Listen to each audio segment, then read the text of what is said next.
Shrimad Bhagavad Gita Shrimad Bhagavad Gita chapter 10 में 1 श्लोक से 42 श्लोक तक है। आज हम कुछ श्लोकों को समझने की कोशिश करेंगे। श्लोक 1। हे महान बलशाली भुजाओं वाले वीर अर्जुन, तो फिर मेरे सर्वश्रेष्ठ वचनों को सुनो, जिन्हें सुनकर तुम प्रसन्न होंगे और जो तुम्हारे कल्याणार्थक मैं कहूँगा। तात्पर्य। अब भगवान श्री कृष्ण अर्जुन के कल्याण के लिए पुण्य कुछ विशेष बातें बतला रहे हैं, क्योंकि उनकी बातों पर वह श्रद्धा सहित सुनता है और प्रसन्न होता है। गुरु वाक्य को श्रद्धा पूर्वक ध्यान से सुनना चाहिए और अपने को भाग्यवान समझना चाहिए, क्योंकि विशेष कृपा करके कल्याण के मार्ग की रहस्यपूर्ण बातों को वह बार बार शिष्य को बतला रहे हैं। उदासीन सेवा श्रद्धा विहीन शिष्य के प्रति गुरु प्रदेश की धारा स्वच्छंद प्रभावित नहीं होती, रुक जाती है। अतः अर्जुन को सुपात्र शिष्य समझकर श्री कृष्ण भेद रहस्य युक्त सारा तत्व ज्ञान समझा देना चाहते हैं। अतः पुण्य उसे उपदेश के रूप में कुछ कहने के लिए उद्यत हैं। श्लोक 2। देवगण और महेश्वरीगण मेरी उत्पत्ति को नहीं जानते, क्योंकि मैं सभी देवगणों एवं महर्षियों का आदि हूँ। तात्पर्य। परमात्मा कब से हैं, कब तक रहेंगे, इस रहस्य को कोई देवता एवं ऋषियों में श्रेष्ठ महर्षि भी नहीं जानता, क्योंकि परमात्मा नित्य अनादि तथा अनंत है। देवगण और महर्षिगण की उत्पत्ति और उनके शरीरादि का त्याग काल विदित है। यहाँ भगवान श्री कृष्ण परमात्मा की ओर से परमात्मा की ही बातें कर रहे हैं, अपने माध्यम से परमात्मा को ही संबोधित कर रहे हैं। श्लोक 3। जो मुझे अजन्मा नित्य अनादि और सारे लोकों का स्वामी जानता है, वह सभी मनुष्यों में ज्ञानवान, सारे पापों से कल्पुषों से मुक्त हो जाता है। तात्पर्य। परमात्मा नित्य अनादि चेतन सत्ता है, वह सारे लोकांतरों अनंत सृष्टि का स्वामी है। उसके निरंतर में सभी जड़ चेतन चराचर जगत स्थित होकर अपने अपने कार्य में संलग्न रहते हैं। परमात्मा के वास्तविक रूप का ज्ञान होने पर मनुष्य परमात्मा के दिव्य गुणों को शेन प्राप्त करने लगता है। अब उनके पाप ताप सारे कुलुष कल्पश्य समाप्त हो जाते हैं। वह व्यक्ति अज्ञान धार से निकलकर ज्ञानालोक में आ जाता है। अतः परमात्मा के वास्तविक नित्य अनादि चेतन रूप का दर्शन करने का प्रयास करें। श्लोक 4। बुद्धि ज्ञान असमोह क्षमा सत्य दम शम सुख दुख उत्पत्ति प्रलय भय और अभय। श्लोक 5।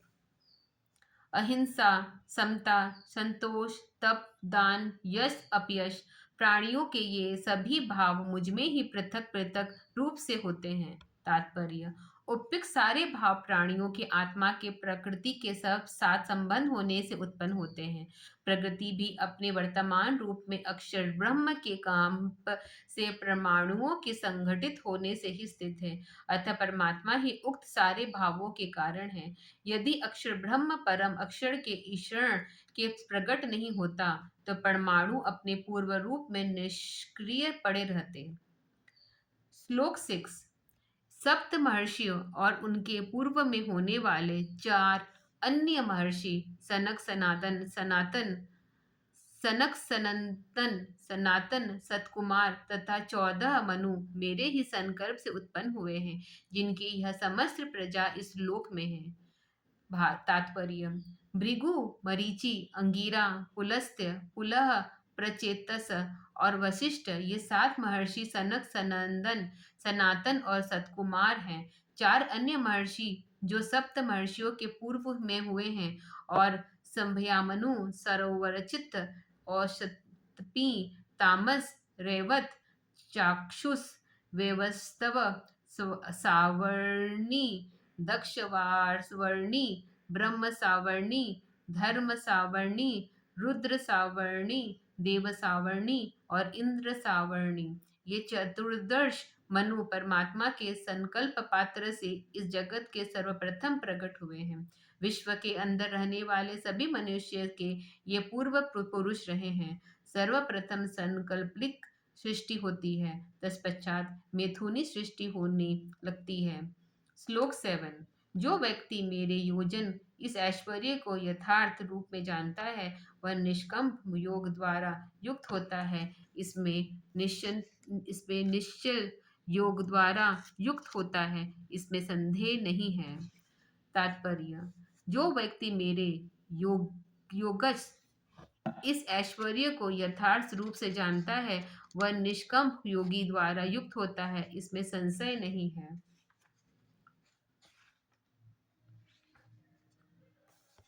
श्लोक 8। मैं उसकी उत्पत्ति का कारण हूँ, मुझ में सभी प्रवर्तित होते हैं। यह समझकर पंडित जन भावायुक्त होकर मुझ में बसते हैं। तात्पर्य: परमात्मा इस जगत का निर्मित कारण है। वही जगत के सारे चराचर पदार्थों एवं प्राणियों को धारण किए हुए है। इस तत्व को अच्छी तरह समझकर बुद्धिमान व्यक्ति उसकी भजन करते हैं। श्लोक 9।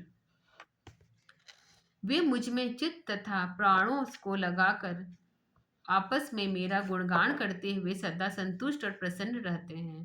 तात्पर्य: परमात्मा की प्राप्ति करने वाले निरंतर परमात्मा में अपने को संयुक्त रखते हैं। परमात्मा के गुणों की आपस में चर्चा करते हुए वे सदा संतुष्ट तथा प्रसन्न रहते हैं, क्योंकि सर्वोपरि ज्ञान आनंद ऐश्वर्य रूप परमात्मा को अब सतपथ का प्राप्त कर चुके होते हैं। परमात्मा से बढ़कर अन्य कौन सा पदार्थ अब उसके लिए प्राप्त रह गया।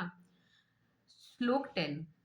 उन सदा परमात्मा में आत्मा को जोड़ने वाले को प्रेम पूर्वक भजने वाले भक्तों को मैं वह उच्च ज्ञान देता हूँ जिसके वे मुझसे ही प्राप्त होते हैं। तात्पर्य: परमात्मा में अपनी आत्मा को गुरु विधान से सदा जोड़ने की कला जानकर उस स्थिति में रहने वाले तथा जलमीनवत प्रेम प्रात्मा में रहने वाले भक्तों को परमात्मा उद्ध ज्ञान प्रदान करता है। इस प्रकार वे परमात्मा के रहस्य पूर्वक ज्ञान को प्राप्त कर अपना जीवन धन्य बना लेते हैं। श्लोक 11। मैं उन पर कृपा करने के लिए भी उनकी अज्ञानजन्य अंधकार को इसके आत्मभाव में स्थित ज्ञान रूप प्रबलित दीपक द्वारा नष्ट करता हूँ। तात्पर्य: परमात्मा अपने भक्तों को कृपा कर उनकी आत्मा में ज्ञान का प्रकाश कर देता है, जिससे उनकी अज्ञान रूप अंधकार का नाश हो जाता है। परमात्मा दिव्य प्रकाश युक्त है। उसे आत्म चेतना के जुड़ जाने से आत्मा को अंदर दिव्य प्रकाश आने लगता है और उस व्यक्ति का ज्ञान एवं भ्रम सर्वथा दूर हो जाता है। आत्म चेतना को परमात्मा के साथ जोड़ने की क्रिया ही योग कहा जाता है। श्लोक 12 और श्लोक 13। अर्जुन ने कहा, आप परब्रह्म परम ध्यान परम पवित्र शाश्वत पुरुष दिव्य आदि देव अज तथा सर्वव्यापक हो। आपको देवर्षि नारद असित देवल व्यासादि सभी ऋषि महर्षि भी ऐसी ही कहते हैं और आप स्वयं मुझे ऐसा ही करते हैं। तात्पर्य: यहाँ अर्जुन भगवान श्री कृष्ण को गुरु रूप में देख रहा है। गुरु और गोविंद में कोई अंतर नहीं है, ऐसा प्रतीत हो रहा है। देवर्षि नारद तथा अन्य ऋषि मुनि का भी यही विचार है। श्री कृष्ण ने अपने पूर्व जन्म में भी गुरु रूप में योग का उपदेश किया है, अतः उक्त ऋषिगण उनके व्यक्ति रूप में और परमात्मा में कोई अंतर नहीं समझकर दोनों में साम्य देखा हो तो कोई आश्चर्य नहीं है। परमात्मा की प्राप्ति का क्रियात्मक साधन पूर्व सद्गुरु से प्राप्त होता है। सद्गुरु परमात्मा का साक्षात्कार कराने के माध्यम में परमात्मा नहीं, वे परमात्मा में भिन्न एवं महान शक्ति संपन्न पूर्व सत्ता है, जो परमात्मा के सदृश स्वरूप को परमात्मा की दिव्य ज्ञान प्रभा को अपने में लौक अग्रिवत धारण करते हैं। श्लोक 14। हेत केशव, जो आप मुझ में कह रहे हैं वह सब मैं सत्य समझ रहा हूँ। हे प्रभु, आपके यथार्थ स्वरूप को देव तथा दानव भी नहीं जानते। तात्पर्य: यहाँ अर्जुन अपने गुरु श्री कृष्ण के वचनों के पूर्ण आस्था तथा विश्वास प्रकट करते हुए कह रहा है कि भगवान श्री कृष्ण के गुरु रूप के तत्व महत्व को देवता तथा दानव भी यथार्थ रूप में नहीं समझ पाए हैं। श्लोक 15। हे भूत भावन, हे भूतेश, हे जगतपते, हे देवादिदेव, हे पुरुषोत्तम, तू स्वयं ही अपने आप को जानते हो। तात्पर्य: यह अर्जुन अपने अध्यात्मक गुरु श्री कृष्ण की महानता की स्तुति करते हुए यह कह रहे हैं कि उनके अगाध व्यक्तित्व एवं ज्ञान का था पाना कठिन है, अतः उनके रहस्यमय स्वरूप को जानना उनकी कृपा से बिना संभव नहीं है। श्लोक 16। आप अपनी जिन विभूतियों के इन समस्त लोगों को व्याप्त कर स्थित है और जो आपकी दिव्य आत्मा विभूतियों है, उनका वर्णन करने में आप ही पूर्वतः समर्थ है। तात्पर्य: योगी समुद्र की तरह गंभीर होता है। भगवान श्री कृष्ण परमात्मा प्राप्त महान योगेश्वर है। इस तरह के महापुरुष परमात्मा के दिव्य गुण संपन्न होते हैं। इन्हें यथार्थ रूप में कोई भी तभी जान अथवा समझ सकता है जब वे गुप्त आध्यात्मिक रहस्यों को स्वयं उनसे दिखला दे, इसके प्रति प्रकट कर दे। योग सुपात्र सेवाजित शिष्य के विश्वास के लिए योगेश्वर गुरु उनकी प्रार्थना करने पर अथवा कृपा स्वरूप स्वेच्छ से अपने उच्च योगेश्वरों का उसे परिचय देते हैं। भगवान श्री कृष्ण से अर्जुन भी उनके महान योगेश्वर संबंधी जानकारी के लिए यहाँ प्रार्थना कर रहे हैं। श्लोक 17। हे योगिन, सदा तेरा चिंतन करता हुआ मैं तुझे कैसे जानूं? हे भगवान, किन किन भावों में मेरे द्वारा चिंतनीय है? तात्पर्य: अर्जुन यहाँ श्री कृष्ण को योगी शब्द से संबोधित कर रहे हैं। वह जानना चाहते हैं कि वह अपने योगी गुरु को किन किन भावों से स्मरण करे। यह जानने के लिए यह अपने गुरु से प्रार्थना कर रहे हैं। श्लोक 18। हे जनार्दन, आप अपने ऐश्वर्य को विस्तार पूर्वक पुनः कहें, क्योंकि आपके अमृतमयी वचनों को सुनते हुए मैं तृप्त नहीं होता, अर्थात उन्हें अधिकाधिक सुनना चाहता हूँ। तात्पर्य: अर्जुन भगवान श्री कृष्ण के योगेश्वर के रहस्य को जानना चाहता है।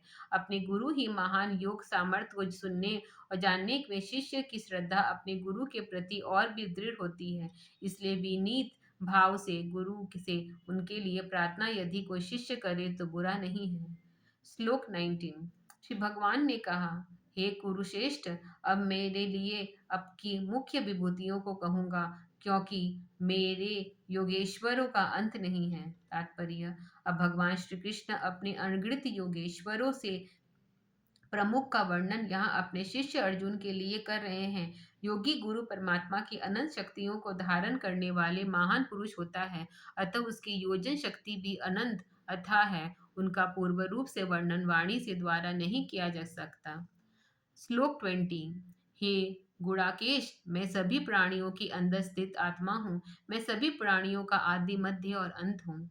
तात्पर्य: यह भगवान श्री कृष्ण अपनी योग विभूति का वर्णन कर रहे हैं। योगी परमात्मा के साथ योग विज्ञान द्वारा युक्त होता है। परमात्मा के सभी दिव्य गुण ऐसे योगी के अंदर लौक अग्रिवत प्रकट होते हैं। परमात्मा सभी जड़ चेतन पदार्थ एवं प्राणियों के अंदर व्याप्त है। वह इस सृष्टि का आदि कारण है। सृष्टि परमात्मा के आधार पर स्थित है। अंत में यह सृष्टि उसी के अंदर परमाणु रूप होकर प्रलय काल में स्थित रहती है। अतः वह परमात्मा सबका आदि मध्य और अंत है। भगवान श्री कृष्ण भी परमात्मा प्राप्त महान योगेश्वर हैं, अतः उन्हें भी परमात्मा के इन दिव्य गुणों का अनुभव होता है और उन गुणों को वह अपने गुण के रूप में यह वर्णन कर रहे हैं। श्लोक 21। आदित्यों में मैं विष्णु हूँ, ज्योतियों में मैं मारीची मालिनी सूर्य हूँ, मुहूर्तों में मैं मारीची हूँ और नक्षत्रों में मैं शशि हूँ।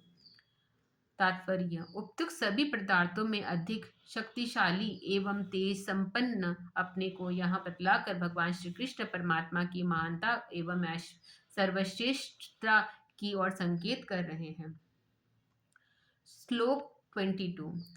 चार वेदों में मैं सामदेव हूँ, देवों में इंद्र हूँ, इंद्रियों में मन तथा सभी प्राणियों में मैं चैतन्य हूँ। तात्पर्य: रुद्रों में शंकर यक्ष। श्लोक 23। रुद्रों में मैं शंकर, यक्ष तथा राक्षसों में कुबेर, वसुओं में अग्नि तथा पर्वतों में मेरु हूँ। श्लोक 24। मैं पार्थ, हे पार्थ, पुरोहितों में प्रधान हूँ, तू मुझे बृहस्पति जान, सेनापतियों के कार्तिकेय और जलाशयों में समुद्र हूँ। श्लोक 25। महर्षियों में भृगु, वाणियों में मैं एक अक्षर अ, यज्ञों में जप यज्ञ और स्थावरों में मैं पर्वतराज हिमालय हूँ। श्लोक 26। सभी वृक्षों में पीपल, देवर्षियों में नारद, गंधर्व में चित्ररथ और सिद्धियों में कपिल मुनि हूँ। श्लोक 27। अश्वों में अमृत के लिए मथे जाने वाले से उत्पन्न मुझे अश्वमेधा समझो, हाथियों में ऐरावत और मनुष्यों में मुझे तुम राजा समझो। श्लोक 28। अस्त्र शस्त्रों में व्रज, गौवों में कामधेनु, सृष्टि विस्तार में कारण रूप कामदेव एवं सर्पों में वासुकी हूँ। श्लोक 29। नागों में अनंत, जल देवों में वरुण, पितरों में यमा और शासन करने वालों में यमराज हूँ। श्लोक 30। मैं दैत्यों में भक्त प्रहलाद, गणना करने वालों में काल, पशुओं में सिंह और पक्षियों में गरुड़ हूँ। श्लोक 31। पवित्र करने वालों में पावन, शस्त्रधारियों में राम, मीनों में मकर और नदियों में मैं गंगा हूँ। श्लोक 32। हे अर्जुन, सृष्टि का मैं आदि, मध्य और अनंत हूँ। विद्याओं में ब्रह्म विद्या और परस्पर विवाद करने वालों में तर्कपूर्ण कथन मैं हूँ। श्लोक 33।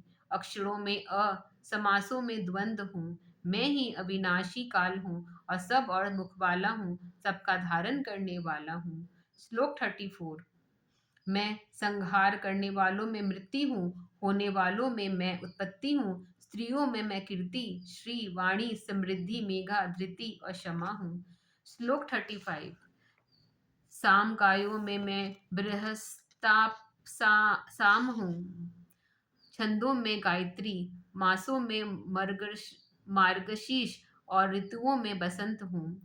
श्लोक 36।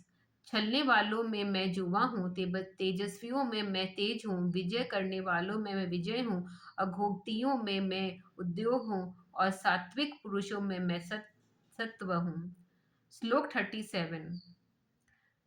वृष्णि वंशियों में वासुदेव, पांडवों में अर्जुन, मुनियों में व्यास मुनि और कवियों में मैं शुक्राचार्य हूँ। श्लोक 38।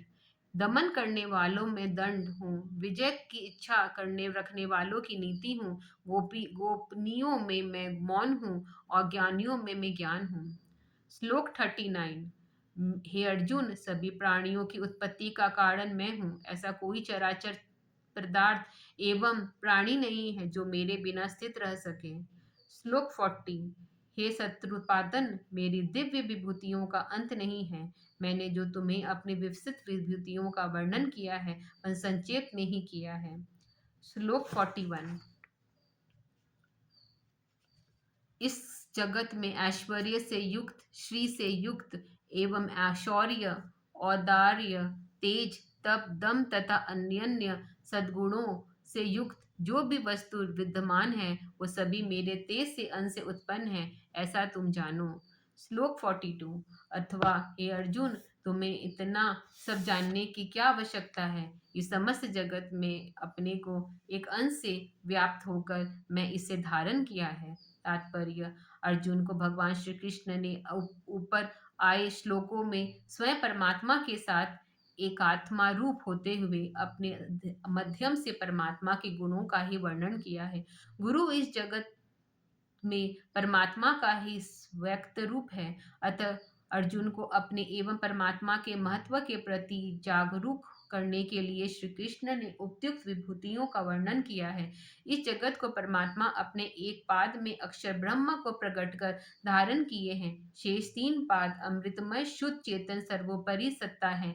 वहां प्रकृति एवं प्रकृति जगत का कोई पदार्थ नहीं है। कल हम चैप्टर 11 स्टार्ट करेंगे। राधे राधे।